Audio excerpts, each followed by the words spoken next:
Welcome students, let's study comprehension passages of the poem A Thing of Beauty.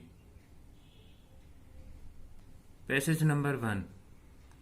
A thing of beauty is a joy forever, its loveliness increases, it will never pass into nothingness, but still will keep a bower quiet for us and a sleep full of sweet dreams and health and quiet breathing.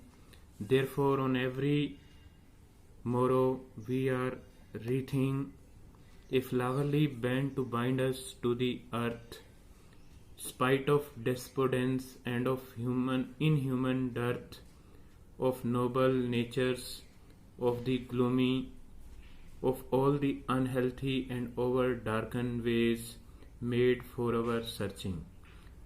So this is this passage number 1. Now question number 1, name the poem from which these lines have been taken. तो ये जो lines हैं ये कौन सी poem में से ली गई हैं? तो these lines have been taken from the poem A Thing of Beauty. Second question, name the poet of above lines. In lines का poet है वो कौन है? तो आंसर रहेगा John Keats is the poet of above line. In lines का poet है वो जॉन कीट्स है. Third question, what does give us a permanent Joy.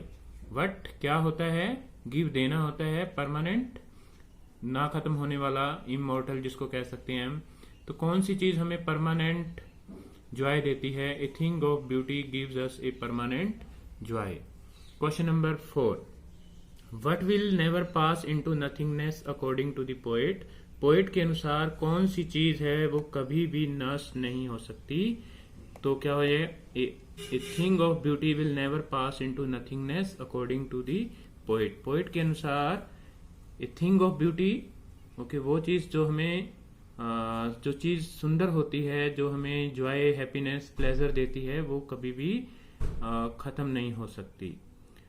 How is a thing of beauty a joy for ever. किस प्रकार से सुंदर लगने वाली चीज है वो हमें खुशी हमेशा के लिए देती है.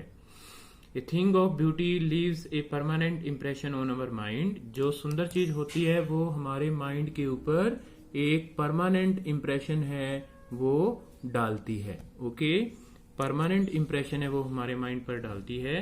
It lives in our imagination for ever. और ये हमारी इमेजिनेशन में, हमारी कल्पना के अंदर है वो हमेशा के लिए रहती है. तो हमें इससे क्या है, जो खुशी मिलती है वो परमानेंट मिलती है. Question number 6, what has a thing of beauty been compared to. A thing of beauty की तुलना है वो किसके साथ की गई है? A thing of beauty has been compared to a quiet bower. तो एक जो सुंदर चीज होती है उसकी तुलना है वो एक बोवर के साथ, ऐसा प्लेस जहां पर बहुत ज्यादा पेड़ लगे होते हैं, उसके साथ है वो की गई है.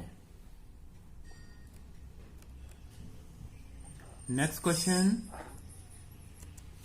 What does bind us to the earth. कौन सी चीज हमें अर्थ के साथ बाइंड करके, बांध करके रखती है? तो a thing of beauty binds us to the earth. जो ए थिंग ऑफ ब्यूटी, जो सुंदर सुंदर चीजें होती हैं, उसी के कारण हम इस पृथ्वी से बंधे रहते हैं, हम इस पृथ्वी से जाना नहीं चाहते. What does the man make every day to bind him to the earth.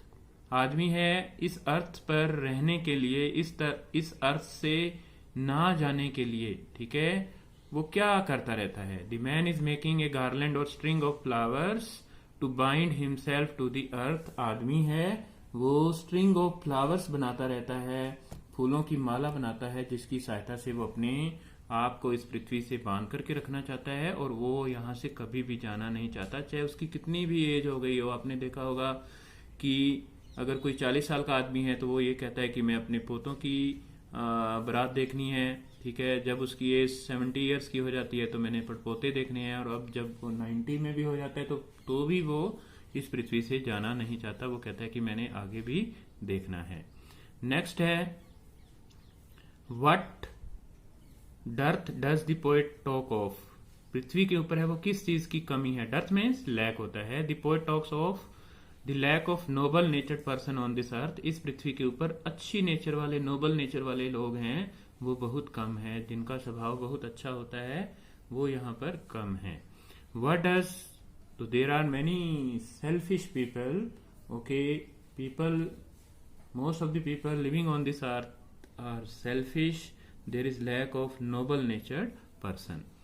What does the poet feel about human life on this earth? कवि है इस पृथ्वी के ऊपर जो ह्यूमन लाइफ है उसके बारे में क्या सोचता है. The poet feels that human life is full of sorrows and suffering on this earth. कवि मानता है कि इस पृथ्वी के ऊपर हमारा जीवन है वो बहुत ज़्यादा कष्टों से, कठिनाइयों से, परेशानियों से भरा हुआ है.